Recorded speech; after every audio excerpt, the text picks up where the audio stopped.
Total ನಾವು ಈ ಘಟನೆಗೆ ಸಂಬಂಧಪಟ್ಟಂತೆ ಇದುವರೆಗೂ ನಾವು 4 ಜನ ಆರೋಪಿಗಳನ್ನ ಅರೆಸ್ಟ್ ಮಾಡಿದ್ದೀವಿ. ಅವ್ರನ್ನ ರಾತ್ರಿನೇ 24ನೇ ತಾರೀಕು ರಾತ್ರಿ ಮಧ್ಯರಾತ್ರಿನೇ ನಾವು ಸೆಕ್ಯೂರ್ ಮಾಡ್ಕೊಂಬಂದು ಅವ್ರನ್ನ ಪ್ರಾಪರಾಗಿ ವಿಚಾರಣೆ ಮಾಡಿದಾಗ ಆ ಆರೋಪಿಗಳು ಏನು ಒಂದು ಮಲಿನಗೊಳಿಸೋ ಅಂಥ ಕೆಲಸವನ್ನು ಮಾಡಿದ್ದಾಗಿ ಒಪ್ಕೊಂಡಿದ್ದಾರೆ.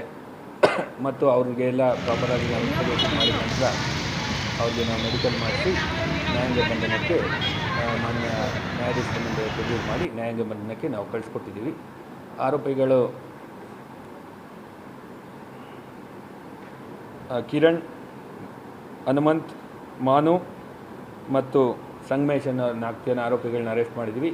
ಈ ಘಟನೆಯಲ್ಲಿ ನಮಗೆ ಇನ್ನೂ ಒಬ್ಬ ಆರೋಪಿ ಬೇಕಾಗಿದ್ದಾನೆ. ಅವನು ಕೂಡ ನಮ್ಮ ತಂಡದವರು ಈಗ ಪತ್ತೆ ಹಚ್ಚೆ ಕಾರ್ಯದಲ್ಲಿ ನಿರತರಾಗಿದ್ದಾರೆ.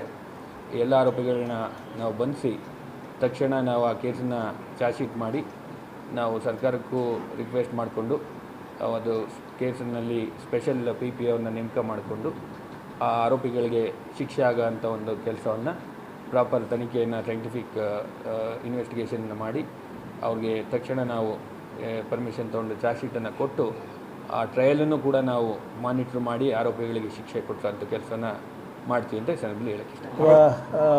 ಸ್ವಲ್ಪ ಸಿಟ್ಟಿನಿಂದಿರ್ಬೋದು ಬಂದು ಇಲ್ಲಿ ಕೂಡ ದಾಂಧಲೆ ನಡೆಸಿದ್ದಾರೆ. ಅವ್ರು ಯಾರ ಮಾತು ಕೇಳೋಗಿಲ್ಲ. ಎಲ್ಲ ನಾನು ವಿಡಿಯೋ ಇದೆಲ್ಲ ಪರಿಶೀಲನೆ ಮಾಡಿದೆ. ಕಮಿಷನರ್ ಅವರು ಕೂಡ ತೋರಿಸಿದ್ರು ನನಗೆ ಕೆಲವು ದೃಶ್ಯಗಳು. ಎಲ್ಲ ಮೋಸ್ಟ್ಲಿ ಸಿಟಿ ಹೊರಗಡೆಯಿಂದ ಬಂದಿರುವಂಥ ಯುವಕರಿದ್ದಾರೆ, ವಿದ್ಯಾರ್ಥಿಗಳಿದ್ದಾರೆ. ಯಾವುದೋ ಒಂದು ಸಿಟ್ಟಿನಲ್ಲಿ ಬಂದಿರ್ಬೋದು, ಯಾರೋ ವಾಟ್ಸಪ್ ಗ್ರೂಪ್ನಲ್ಲಿ ಏನೇನೋ ಹಾಕಿರ್ಬೋದು, ಅದಕ್ಕೆ ಬಂದು ಇಲ್ಲಿ ಮಾಡಿದ್ದಾರೆ. ಬಟ್ ಅವ್ರ ಮೇಲೂ ಕೂಡ ನಾವು ಯಾರು ಇವತ್ತು ಪಬ್ಲಿಕ್ ಪ್ರಾಪರ್ಟಿಯನ್ನು ಹಾನಿ ಮಾಡಿದರೆ ಅವ್ರ ಮೇಲೂ ಕೂಡ ನಾವು ಆ್ಯಕ್ಷನ್ ತೊಗೋತೀವಿ. ಇದು ನೀವು ಇಮೋಷ್ನಲ್ ಇಶ್ಯೂ ಅಂತ ಯಾವುದೂ ಬಿಡ್ಲಿಕ್ಕೆ ಹೋಗಲ್ಲ.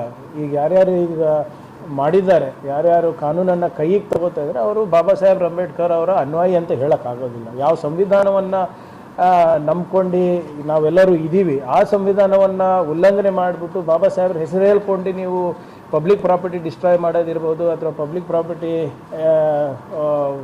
ಏನೋ ತಮ್ಮ ಸ್ವಂತ ಸ್ವತ್ತು ಅಂತ ತಿಳ್ಕೊಂಡು ಮಾಡೋದು ಅದು ತಪ್ಪಾಗ್ತದೆ. ಸೊ ಆದ್ದರಿಂದ ಅದು ಅವ್ರ ಮೇಲೂ ಕೂಡ ಆ್ಯಕ್ಷನ್ ತೊಗೋತೀವಿ. ಇವಾಗಲೇ ಅದನ್ನು ಕೂಡ ನಾನು ತನಿಖೆ ನಡೆಸ್ಲಿಕ್ಕೆ ಹೇಳಿದ್ದೀನಿ.